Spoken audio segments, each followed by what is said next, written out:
second round, and welcome MP Scheer to our committee. And you've got 5 minutes. Thank you very much. I just want to pick up on a line of questions from my colleague, Mr. Singh.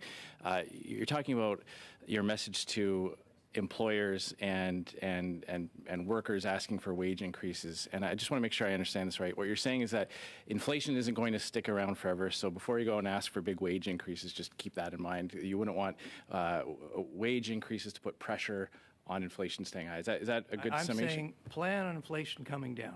Okay. But when inflation comes down, though, it doesn't mean prices necessarily come down. It just means prices go up slower. Correct. Okay, so workers would still lose on the difference between what they're being paid today and what those prices will be in the future. They're not going to drop below where they are today.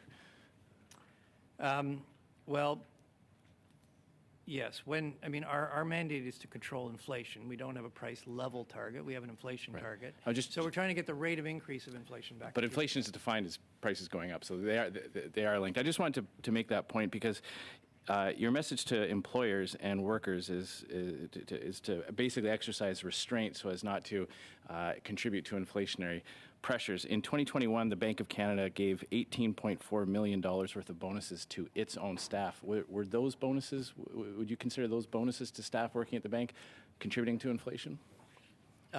Well, I actually think the Bank of Canada has been pretty restrained, but the Senior Deputy Governor can take you through.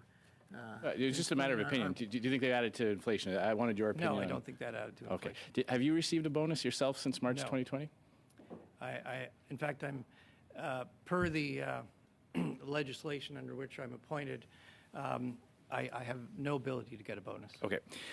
You talked about the bank's negative position. I just want to make sure I understand this properly. The bank is losing money because it has to pay interest on the settlement accounts, and now that the rates have gone up, the interest payments are greater than what the bank receives from the government for the bond rate itself. Is that correct?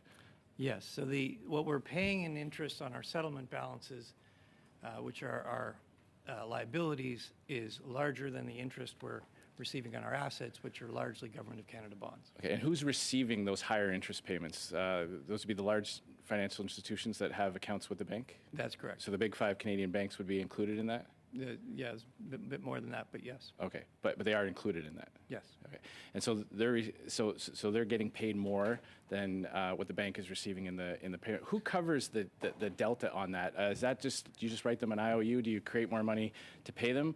Where does the money come to cover those losses? Right. So, as the Senior Deputy Governor was just explaining, there are different possible solutions to that problem. It's ultimately a decision of the government how that gets resolved. The government could indemnify us.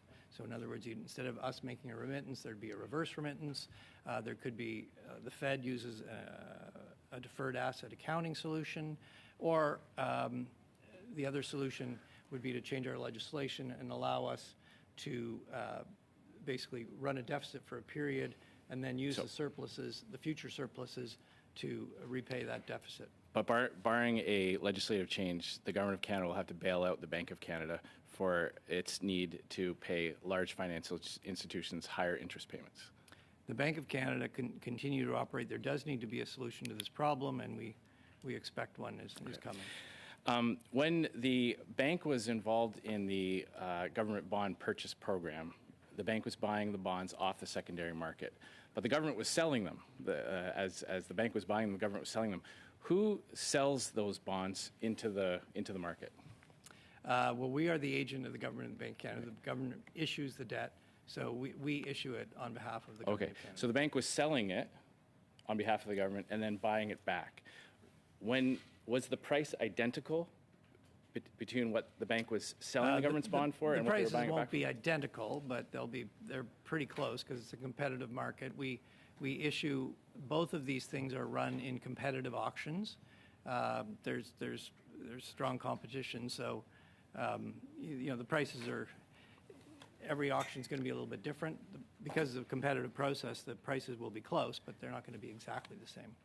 Can you provide to this committee how much the total value would be on the difference between what the bank sold the bond on behalf of the government and what they bought it back for? Because you may talk about well, a small difference, but when we're talking about a scale of $400 billion, even half a percentage point would mean tens, maybe hundreds of millions of dollars that would be going in a direct gift to the banks of Canada, the large financial institutions. We've published in Canada. actually all the